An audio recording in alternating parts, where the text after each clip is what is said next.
In our last video, we had trouble starting our car. Yeah. But we did make it to South Dakota to see Crazy Horse. We're actually starting this video on the same day we left you because Crazy Horse is only a 30-minute drive east to Mount Rushmore. Okay. Whoa. Cool. It's like you always saw it in books. Jeez, it's like so smooth. Like their features are so actually defined. Holy shit. It's pretty impressive. It actually really is. I feel like I heard that it was a letdown, and so maybe I'd like really lowered my expectations. So I'm like, oh, no, it's not a letdown. I think it's pretty cool. All right, we're on the presidential trail. Yes, we're on the presidential trail. It's Blair's happy. Point to smiles. She wanted to do it, but she wasn't saying it. You have to speak your mind. Okay. Okay. Life lessons, people. When you want to do something, say speak it. up.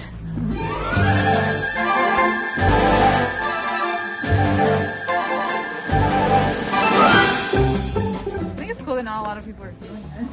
Well, we're very much in the off season, and it was snowing 20 minutes ago. It's a cool walk, but like really, it's like more appreciated further back.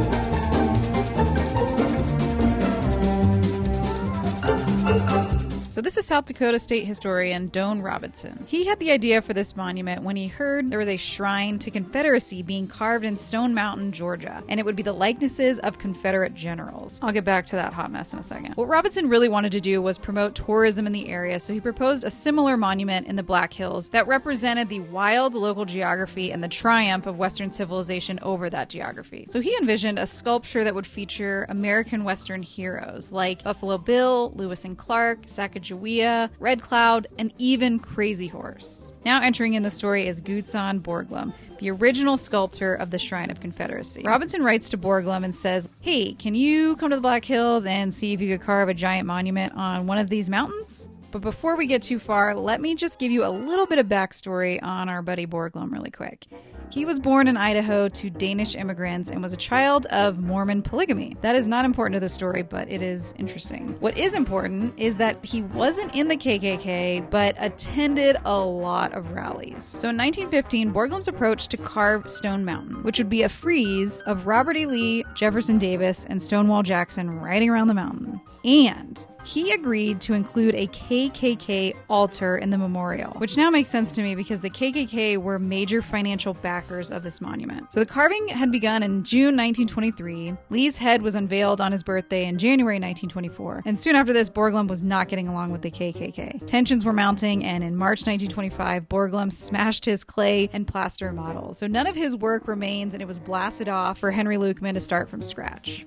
At this point, Borglum has developed skills for giant-scale monuments. He gets the letter from Robinson in 1924 and writes him back saying, "Yeah, I'm down. Let me check out your mountains." He arrives in South Dakota in September 1924 and looks around and finally chooses Mount Rushmore. He chooses this mountain in part because it faces southeast for maximum sun exposure. Borglum ends up totally rejecting Robinson's plan to have the monuments of the American West heroes, and instead, he believes the sculpture should have a broader appeal to dedicate the memorial to democracy, and chooses the 4 presidents, which, by the way, are Washington, Jefferson, Teddy Roosevelt, and Lincoln. Giving it the name it's actually called, the Shrine of Democracy. It's called the Shrine of Democracy. I don't know, anything with the word shrine just kind of creeps me out. But Borglum didn't make the monument all on his own. He had his crew of almost 400 that sculpted this into being. And he also had the help of the Civilian Conservation Corps starting in 1933. The CCC is an organization that FDR started in 1933. Caitlin and I are big fans of the CCC because they basically contributed to all of the national parks. The CCC was started as a relief measure after the Great Depression to create jobs, to teach men, Yes, just men, because the handbook says Mr. New Recruit. New skills of a successful life after CCC. And most importantly, it was created to conserve the nation's resources. So for Mount Rushmore, the CCC was like the support crew for the carvers. They did things like cutting trees to make scaffolding, rubble cleanup, hauling bits up to the mountain, sharpening the tools, fighting forest fires, building dams, trails, restrooms. And Elwood Iverson, who was a CCC enrollee, called it basically the dirty work is what they did. And Borglum and his Rushmore crew were kind of like the mean girls. So you've actually never been to a real school before? They did not like the CCC and called them non-productive, incompetent, no accounts. You can actually read their whole handbook for Company 792, which were given to the 200 men that were placed at Camp Rubai. It also talks about what they were provided: food, clothing, a place to live, and a monthly amount of payment, which ranged from $36 to $45 a month. I just found it really fascinating. Couple of quick facts. Each head is 60 feet tall, and each president was originally supposed to be depicted from the head to the waist, but lack of funding forced construction to end on October 31st, 1941. 90% of this was made using dynamite blasts, which is so crazy. They had to become so skilled with using like the exact amount of dynamite. They could come within inches of how much needed to be sculpted off. They thought they could do this project in 5 years for $500,000, and it ended up taking 14 years and $1 million. As you can probably imagine, the Lakota and other local indigenous communities objected to the overall plan for the Shrine of Democracy as constituting desecration of their sacred lands and to the racist and sometimes violent anti-indigenous policies of these four presidents depicted. The mountain that Mount Rushmore now is called was actually the mountain the Lakota people called Six Grandfathers, symbolizing ancestral deities personified as the six directions: north, south, east, west, above, which is sky, and below Earth. Six Grandfathers was a significant part of the spiritual journey taken in the early 1870s by Lakota leader Black Elk, also known as the Sixth Grandfather. If you watched our last video where we went to Crazy Horse, you'll know some of this next part. So to recap quickly, Mount Rushmore is actually called Six Grandfathers and is on land that was illegally taken from the Sioux Nation in the 1870s because of this asshole, U.S. General Custer. He summited Black Elk Peak in 1874 during the Black Hills Expedition, which triggered the Black Hills Gold Rush and the Great Sioux War starting in 1876. In 1877, the U.S. broke the Treaty of Fort Laramie and asserted control over the area, leading to an influx of settlers and prospectors. Among these prospectors was New York mining promoter James Wilson, who organized the Harney Peak Tin Company and hired New York attorney Charles E. Rushmore.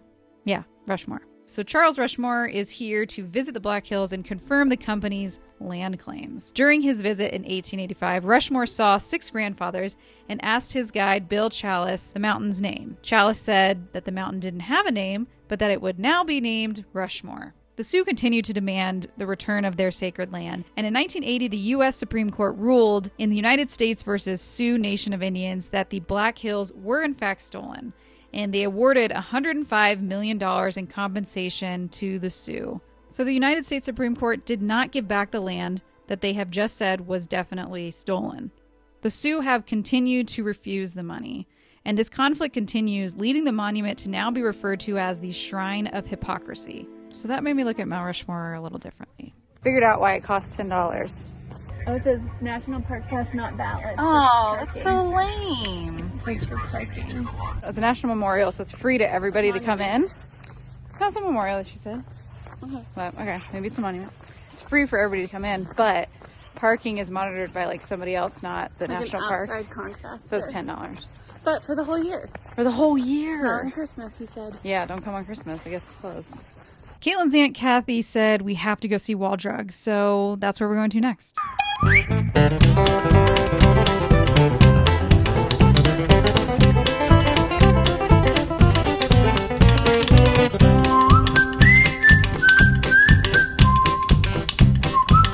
case anyone's curious, all we've eaten today is this bitchin' sauce. That's not true. I had a piece of banana bread my mom made. Caitlin had a piece of banana bread. And these chips that went with the sauce. Caitlin is hungry. Yeah, me too. Get there. When we get to Wall Drug, we're probably going to eat there, take it all in, and then go find a camping spot in the dark again. It's hard to not be in the dark when dark is 5 p.m. Here's what we've learned. In the winter, store hours are store hours, right? But in the winter, the hours of daylight are so small, it's annoying because it used to be daylight forever in the summer, and now it like ends at 5 p.m. every day. So it's like we're working 9 to 5 here.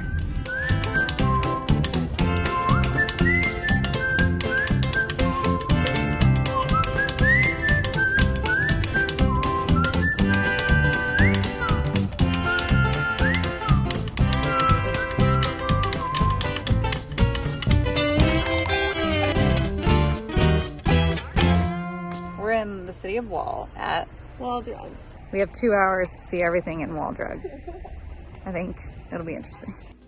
So this is the map of the 76,000 square foot drugstore. But it's not just a drugstore, it's also has eateries and tons of different shops. And in the back over here is kind of like a kids area, but that was closed when we were there. As soon as you walk in, you are transported back in time. And it's so fun to just kind of look at everything on the walls and go through all the shops because they have a little bit of everything here, really. And they also have a lot of really creepy statues. We were very hungry at this point, so we stopped in their Western Art Gallery cafe and got some food. Children's chicken strips. First time eating a buffalo burger. It's hot. Good. Just like a regular burger. Just with a little bit of oomph. Okay, so what we learned is the Houston family came here in 1931 to open up a drugstore because the guy just got out of pharmacy school in 1929 and nobody was coming. They were like, let's try to see if this works for 5 years. On like the 5th year, like nothing was still working. They weren't getting a lot of people in. Depression had just happened. But people were like driving by. Yeah. They just weren't stopping. So then the wife one day, it was like super hot outside, put her kids down for a nap and heard all these people driving by and then was like, oh, we should just offer them free ice water. And then everybody started coming because they were all wanting free ice water. It's a very simplified version. The other thing I thought was cool about the story is that he like thought that Wall was like God-forsaken because nobody was like coming or like couldn't pay for anything. And then when they had the ice water idea, or his wife did, they got more people and he was like, so nowhere is God-forsaken and you can have success anywhere. You just have to kind of like Give them ice water. give the people what they need, basically. What they're lacking. Yeah. So I just thought that was really cool. See you later, Waldrug. This is what it looks like at 4:50 p.m. It's not even 5 o'clock yet, and we have to go find a place to camp because it's going to be dark in 10 minutes.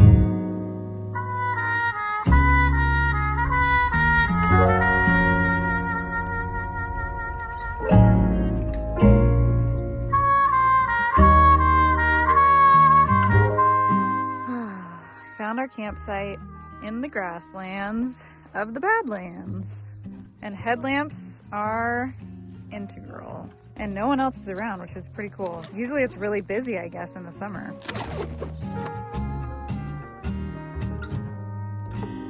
Hi, I'm giving you a car key handoff. You don't distract. Yeah. Climber in here. Alright, I'm in. Okay, so it's pitch black. Watch, I'll show you. And these are twinkle lights. Yeah. And it's 5:38. So we're already in bed. Yeah. We're gonna watch some Maid. I had such a good day. We learned so much. We went to so many places, like awesome national monument type places, and then like American like spirit, like that, like the American dream with like Waldrug's, like just doing it and like making it work and like making a name for yourself. And now we're parked at the Badlands. No idea what it looks like, but we're like on a ridge. So I just know we're gonna wake up in the morning and I've no idea what to expect. Blair's the one that kind of researched this place. Yeah. So It's gonna be awesome, I think, in the morning. I'm gonna try and watch 3 episodes of Maid. 3. Next up, we forgot about the time change. So now we lose an hour. Reporting live from the geographic center of the continental United States at night. I see it! Oh my god! The ball of twine! I got pulled over. I was going 80 and a 60. We're on top of the monument.